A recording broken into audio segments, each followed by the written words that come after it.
Hi everybody. Haven't made a video since April. Here goes. Have an opportunity to participate in a symposium for people who do flower arranging.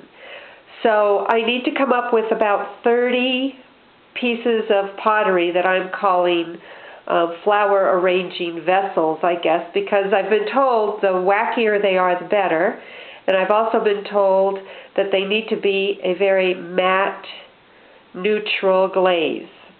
So here's some bone-dry pieces. In fact, it's so humid in Florida that they're drying, I should say, on my dining room table.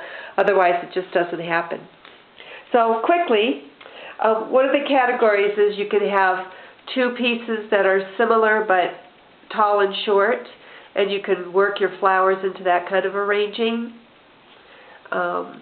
Unusual tubes floating in the air. I figured this one, maybe a piece of driftwood, could go through that carving in the top. This one, something substantial could go through the middle, and then the actual flowers could go on either side. So it'll sort of make the flowers go off into unique directions. This is two pieces, so you can have water in the bottom as well as at the water right here as well.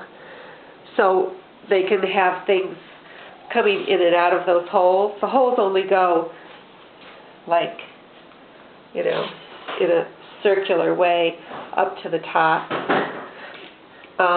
These are pretty standard, just single tall vessels with holes, odd shaped. The odder the shape, the better. These are pretty standard. This looks a little bit like a strawberry pot, if you know what I'm talking about, but it's quite large. I'm going to say that's probably 16 inches tall. This is flat and wide, and will have some kind of interesting matte textured glaze on it. And then there's something in the center, so in case they wanted to have a main piece be held up, that would help support it. So you do little tricky things like that so that they can have little secret places to put water and put plants and make their beautiful flower arrangements. Phew. So, not only have I taken over the dining room, but I've also put some pieces in what is our small 500 square foot apartment off the side of the house. I don't know if I've ever shown it to my YouTube friends, and this isn't a good time to show you because it's full of my pottery, but it's a lovely little kitchenette. And there's a refrigerator behind the bookcase, and then there's a door out to a private patio, a lovely bathroom, just all nice and remodeled and beautiful. And then this kitchen area goes into, right now, again, I have pottery stuff everywhere, but it's a small living space, and there's a TV back in there and everything, and then there's a separate small bedroom with another door to egress. So anyway, didn't want to see that. So here's three of the pieces that I've already made and glazed, and notice that they're very neutral. The one on the far left, it's probably 16, 17 inches tall, and it just has these squares cut out all the way up to the lip, and then there's some in the back too. And then this obviously is two pieces put together, a cylinder and a vase on top. And the vase on top, you can put water in there, and then there's holes on the side so that they can have other things coming out the side if they want. This has multiple levels and multiple holes and textures.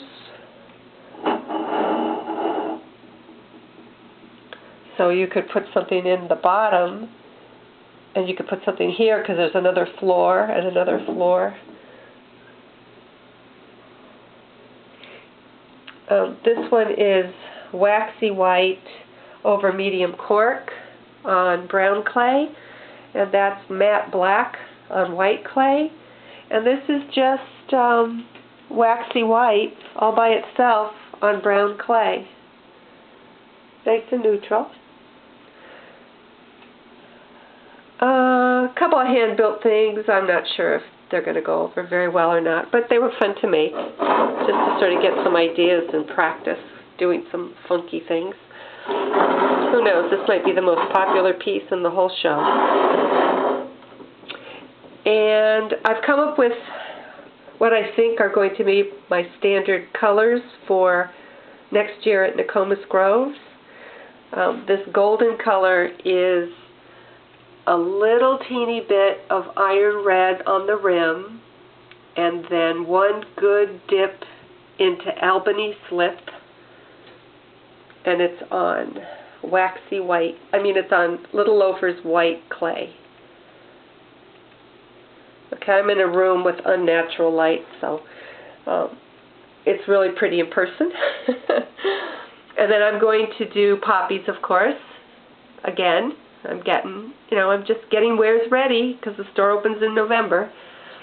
And then another color I'm going to do a lot of is cream over fog on Little Loafer's white.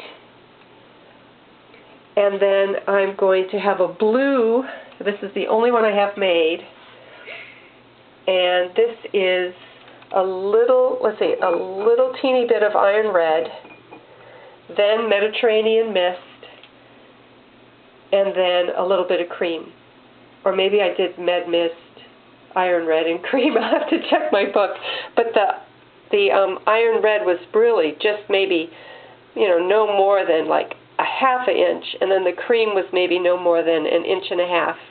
And I got all that kind of taupey, drippy color into the med mist, which is really nice. I like it.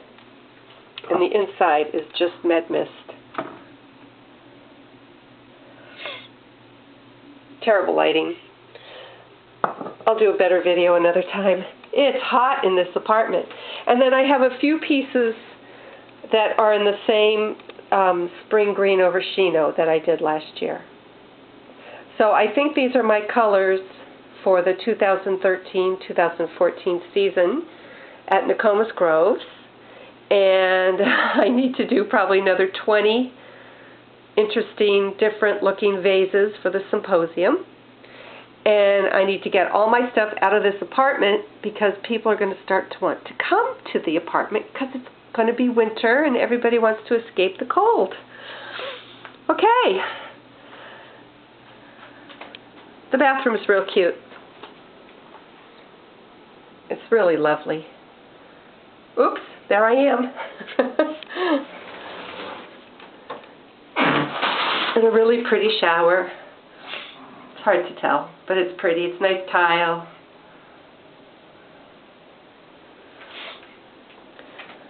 Okay, so back to the pottery. I need to make some more unusual flower arranging vessels and continue to work on inventory for Nokomis Groves. And that's really all I'm focusing on right now because it's just about all I can handle. Thanks for watching. Go make a pot.